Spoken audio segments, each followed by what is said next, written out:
하나님의 말씀입니다. 함께 고백드리겠습니다. 전능하신 이 여호와 하나님께서 말씀하사 해 돋는 데서부터 지는 데까지 세상을 부르셨도다. 온전히 아름다운 시온에서 하나님이 빛을 비추셨도다. 우리 하나님이 오사 잠잠하지 아니하시니 그 앞에는 삼키는 불이 있고 그 사방에는 광풍이 불리로다. 하나님이 자기 백성을 판결하시려니고 위 하늘과 아래 땅에 선포하여 이르시되 나의 성도들을 내 앞에 모으라. 그들은 제사로 나와 언약한 일이니라 하시도다. 하늘이 그의 공의를 선포하리니 하나님은 그는 심판장이시미로다. 내 백성아 들을지어다. 내가 말하리라. 이스라엘아 내가 내게 증언하리라.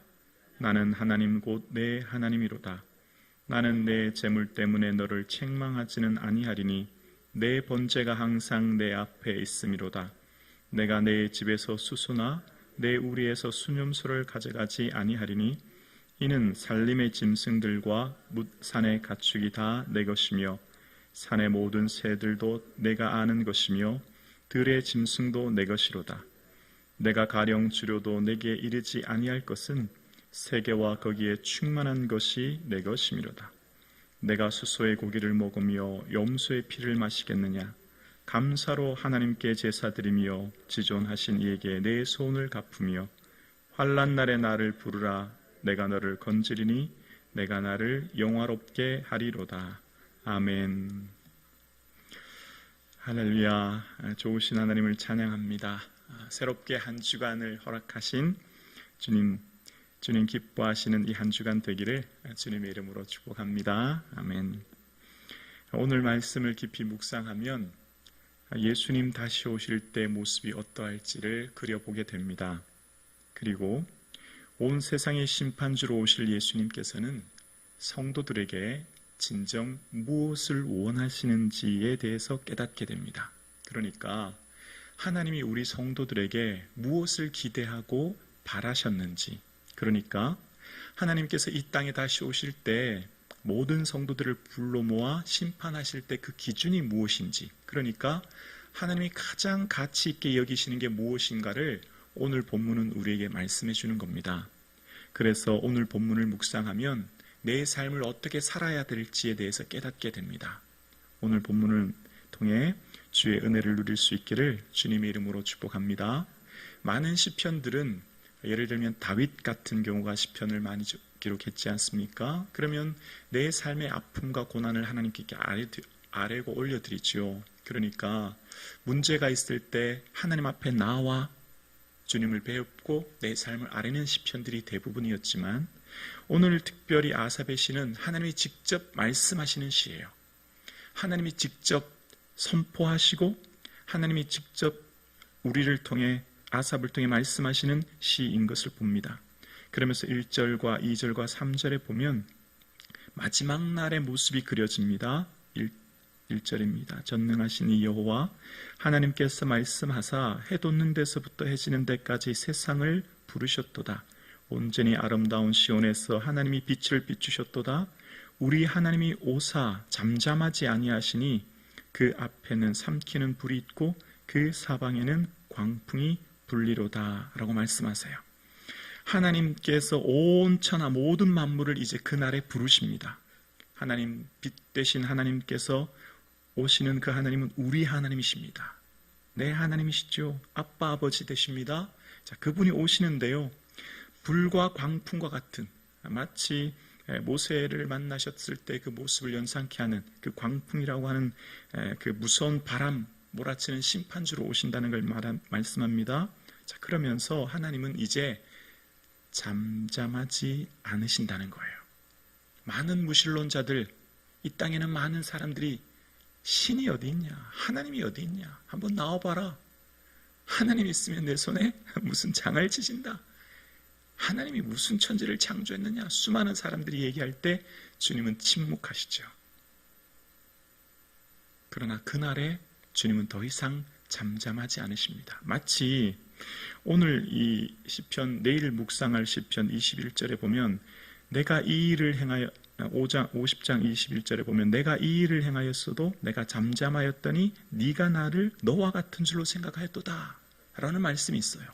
그러니까 주님이 수많은 사람들이 하나님을 향해 삿대질하고 하나님을 향해 모욕하지만 하나님 침묵하니까 사람들이 하나님을 없는 것처럼 하나님 마치 시시한 사람으로 여기지만 그날에는 하나님이 불과 광풍으로 임하십니다.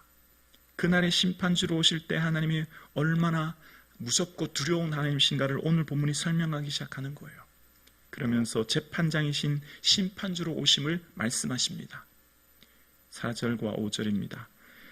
하나님이 자기 백성을 판결하시려고 위 하늘과 아래 땅에 선포하여 이르시되 나의 성도들을 내 앞에 모으라. 그들은 제사로 나와 언약한 이들이니라.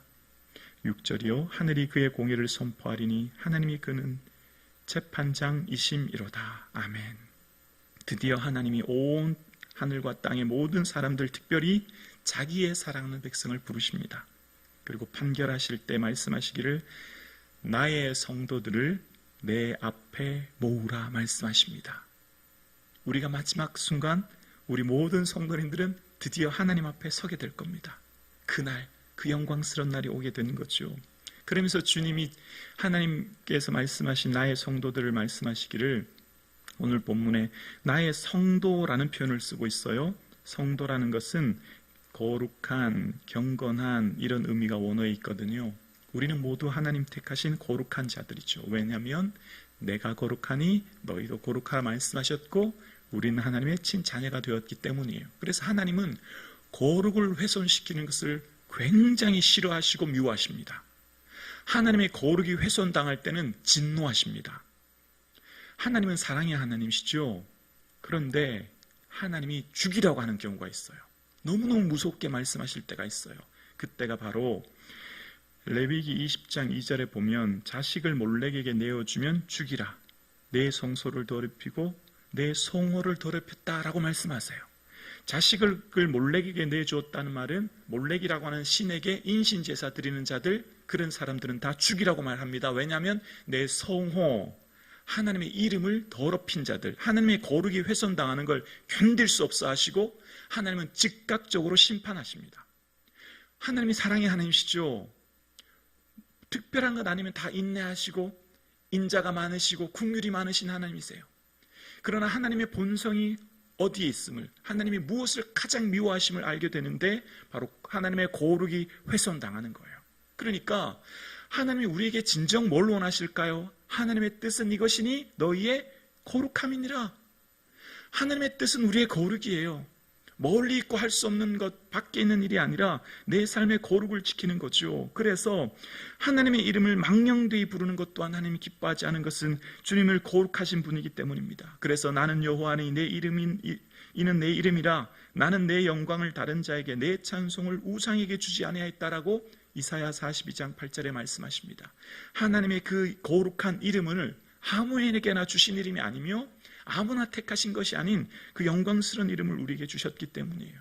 그래서 그 거룩한 자들은 어떤 자들일까요? 하나님을 예배하는 자들입니다. 그래서 말씀하시기를 5절 후반절에 보면 그들은 제사로 나와 언약한 이들이니라 말씀하세요. 하나님은 하나님의 거룩한 백성들을 부르셨고 우리를 통해서 하나님은 영광을 받으시는데 바로 제사를 통해서 하나님 언약해 하셨다고 말씀하세요. 애굽에서 이스라엘 백성들을 인도에 낼 때 그 목적, 왜 애굽에서 이스라엘 백성들을 이끌어냈느냐라고 하는 그 목적이 나옵니다. 그 목적을 출애굽기 3장 18절 이하에 보면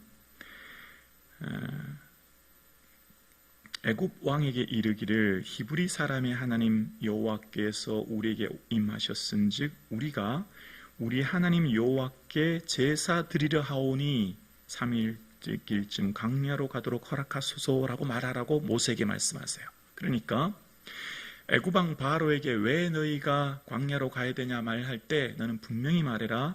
하나님께 제사 드리러 가도록. 이게 이스라엘 백성들 부른 목적이에요. 우리의 부른 목적도 마찬가지예요. 이 백성은 내가 나를 위해 지었나니 나를 찬송하게 하려 함이라. 우리는 주님을 찬송하고 주님을 경배하고 주님을 예배하는 게 우리의 부름의 목적입니다. 이게 본질이에요. 그러니까 이게 우리 삶에 너무너무 중요한데 사람들은 예배를 쉽게 생각해요. 예배를 너무 경홀히 여겨요. 예배를 별거 아닌 것처럼 생각해요. 우리의 삶의 본질, 부름의 목적이 예배인데, 아니 무슨 예배를, 무슨 친구와 약속, 뭐 어떤 다른 계획, 너무너무 예배를 하찮게 여겨요. 하나님이 뭘 기뻐하신다고요? 예배를 기뻐하시는 거예요. 그래서 출애굽기에도 보면 그 뒤에 하나님께서는 애굽에서 이스라엘 백성들을 부른 다음에 시내산에서 모세를 만난 다음에 언약인 십계명을 주시고 그 다음 뭘 주시죠? 성소를 어떻게 지을지에 대해서 말씀하세요. 성소에 대한 재료, 크기, 누가 만들지까지 아주 자세하게 말씀하시면서 성소, 성막을 어떻게 지을지에 대해서 출애굽기 24장부터 40장까지 장황하게 세세하게 말씀하세요. 그리고 그곳에서 주님을 만나시겠다고. 뭘 말씀하시는 거죠? 성막에서 주님을 만나며 예배하는 장소를 말씀하시는 거예요. 그 예배를 통해서 하나님 만나시겠다고 말씀하셨고, 그 성소가 곧 솔로몬 성전이 되었고, 이후에 예수님께서는 성전을 헐라 사흘 만에 일으키리라 말씀하셨고, 성소가 곧 주님의 몸된 전이라고 말씀하셨고, 그 성전은 우리의 몸이 성전이라고 말씀하셨어요. 성령님이 거하시는 전이 우리예요. 우리가 그래서 뭐 해야 되죠? 예배해야 되는 거예요. 우리의 몸으로 하나님 예배하는 삶을 살아야 되는 것이죠. 그래서 하나님께서는 예배로 우리와 언약하셨어요. 그래서 하나님께서 뭘 기뻐하신다고요? 예배를 기뻐하세요. 이게 하나님 마음이고 하나님 뜻이에요. 하나님께서 우리에게 진정 원하시는 것 바로 예배입니다. 그래서 하나님께서는요, 드디어 그날에 심판주로 오실 때 이 세상에 뭘 가장 귀히 여기셨고 하나님 우리에게 받으시고 원하시는 것이 무엇인가를 말씀하십니다. 그러면서 7절입니다. 내 백성아 들을지어다 내가 말하리라. 이스라엘아 내가 내게 증언하리라. 나는 하나님 곧 내 하나님이로다. 드디어 하나님이 말씀하십니다. 그러면서 8절부터 13절까지 우리 10절만 한번 보실까요? 10절에 보면 이는 살림의 짐승들과 산의 가축이 어떻게 해요? 다 내 것이라. 여기서 계속 반복하는 게 10절부터 12절까지 말씀하시는 게 있어요. 다 내 거다, 다 내 거. 너희들 착각하지 마라. 내가 무슨 이렇게 수소의 고기를 좋아하고 염소의 피를 좋아하는 그런 신이 하나님이 아니다. 내가 너희들 재물 받아서 기뻐하는 그런 하나님이 아니야. 너희들 착각하지 마. 그리고 너희들 가진 그 재물 다 내 거야. 너희들 드렸다고 생색내거나 너희들 내 거 드렸다고 아깝다고 생각하면 안 돼 라고 말씀하시는 거예요. 다 내 거라고 지금 계속 반복하세요. 여러분, 예배 드리는 자는 무엇을 고백하죠? 내 몸이 주의 것입니다. 내 생명 주의 것입니다. 내 재산 주의 것입니다. 내 자녀 주의 것입니다. 내 기업 주의 것입니다. 아멘이십니까? 다 내 것이라고 주님 말씀하고 계세요. 그래서 여러분, 우리의 삶 가운데 내가 뭘 하나님께 드렸다고 할 수는 없어요. 원래는 다 주의 것이기 때문에. 그래서 우리는 교만해질 수 없습니다. 여러분, 말씀을 깊이 묵상하면 내 존재가 누군지를 알게 됩니다. 나는 아무것도 아니에요. 여러분, 나는 무익한 종입니다. 나는 아무것도 아는 미천한 자입니다. 나는 가난한 자입니다. 이것이 우리의 고백이에요. 그래서 하나님께서 말씀하시죠. 그럼 하나님 뭘 기뻐하실까? 정말 하나님 기뻐하실 게 드디어 등장합니다. 14절과 15절입니다. 함께 고백할까요? 감사도 하나님께 제사를 드리며 지존하신 이에게 내 소원을 갚으며 환난 날에 나를 부르라. 내가 너를 건지리니 내가 나를 영화롭게 하리로다. 아멘. 하나님 기뻐하는 거예요. 하나님 감사하는 거예요. 감사는 뭡니까? 예수님으로 인하여 즐거워하여 내 삶의 사소한 것도 다 주의 것임을 고백하는 거예요. 여러분, 한 며칠 굶어 보시면요, 한 3일만 굶어 보세요. 맛없는 음식은 이 세상에 아무것도 없어요. 내가 가난하여 나는 무익하여 나는 아무것도 아닌 존재가 되면요, 숨 쉬는 것도 감사해요. 아멘이십니까? 걷는 것, 숨 쉬는 것, 보는 것, 일거수일투정이 다 감사해요. 여러분, 불평거리가 어디 있습니까? 내 삶에 존재 이유가 하나님 거로부터 모든 걸 받았는데 왜 불평할까요?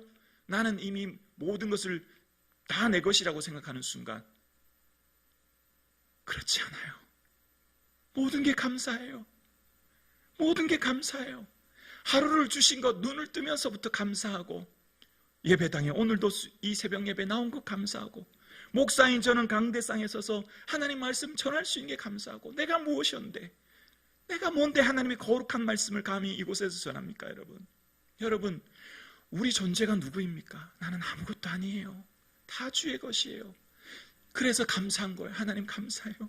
내가 무엇이 간데 예수님 날 구원해 주셨어요. 예수님 계셔서 저는 너무 좋아요. 그래서 감사하지 않을 수 없는 것입니다. 내 존재의 시작이 나는 아무것도 아니라고 하는 가장 밑바닥이라고 생각할 때 모든 게 감사하고, 그래서 주님은 이걸 기뻐하세요. 감사를 기뻐하세요.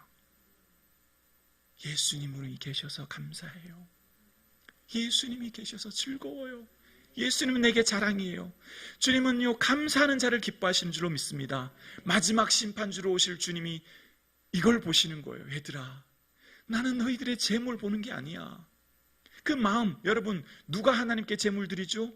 감사하는 자가 재물 드리는 거예요. 더 드리지 못해서 안타까운 거예요. 할 수만 있다면 정말 더 많이 드리고 싶은데 없어서 못 드리는 거예요. 그 마음 아시죠? 더 드리고 싶은데 주님, 저는 이거밖에 없네요. 그래서 제 몸 드려요. 제 삶을 드려요. 여러분, 주님께서 원하시는 것은 감사의 예배인 줄로 믿습니다. 주님이 정말 우리에게 원하시는 것은, 하나님께서 우리에게 원하시는 건요, 천천의 순양이나 만만의 강물 같은 기름을 기뻐하시는 분이 아니에요. 겸손히 주와 동행하고 예수님 바라보고 예수님 묵상하고 늘 예수님 생각하고 작고 사소한 일에도 감사하고, 오늘 생명 주신 주님 감사해요. 주님을 즐거워하는 삶을 기뻐하시고, 마지막 주님 오실 날을 바라보고 기대하고 준비하고, 주님 어서 와주세요. 준비하는 이 하루 되기를 주의 이름으로 축원합니다. 그때 보던 일을 셈할 그날, 결산할 그날이 있을 때 우리에게는 그날이 영광의 날이요, 즐거움의 날이요, 모든 의심이 사라지고 질문이 사라지고 슬픔이 사라지고 말할 수 없는 영광의 날이 우리에게 곧 올 그날. 그래서 우리는 그날에 내게 주실 것이며 내게만 아니라 주의 나타나심을 사모하는 모든 자에게 돈이라라고 고백했던 사도 바울의 고백처럼 내게 주실 뿐만 아니라 주의 나타나심을 사모하는 모든 자, 주님 오실 그날을 사모하며 오늘을 삽시다. 주님 오실 날을 손꼽아 기다립시다. 그것이 진정한 성도의 삶의 목적입니다. 그날을 사모할 때 우리의 모든 삶의 소망을 하나님 나라에 두고 살기에, 이 땅의 것들, 썩어져 갈 것들, 사라질 것들에 소망 두지 않기에, 우리는 그래서 그날 우리에게 예비하신 날이 있기에 오늘 우리는 즐겁고 기쁘며, 어떤 고난이 있어도 이겨낼 수 있는 것은 우리에게 주실 그날을 소망하며 그날 우리에게 예비하신 의의 멸관이 있기에 오늘도 견딜 수 있는 것입니다. 사랑하는 성도님, 힘을 내십시오. 용기를 내십시오. 여러분의 삶은 결코 초라하고 연약한 자가 아니라 하나님의 거룩한 백성이기에 그날이 우리에게 다가옵니다. 그날을 바라보고 이겨낼 수 있기를, 사순절 23째 날 될 수 있기를 주의 이름으로 축원합니다.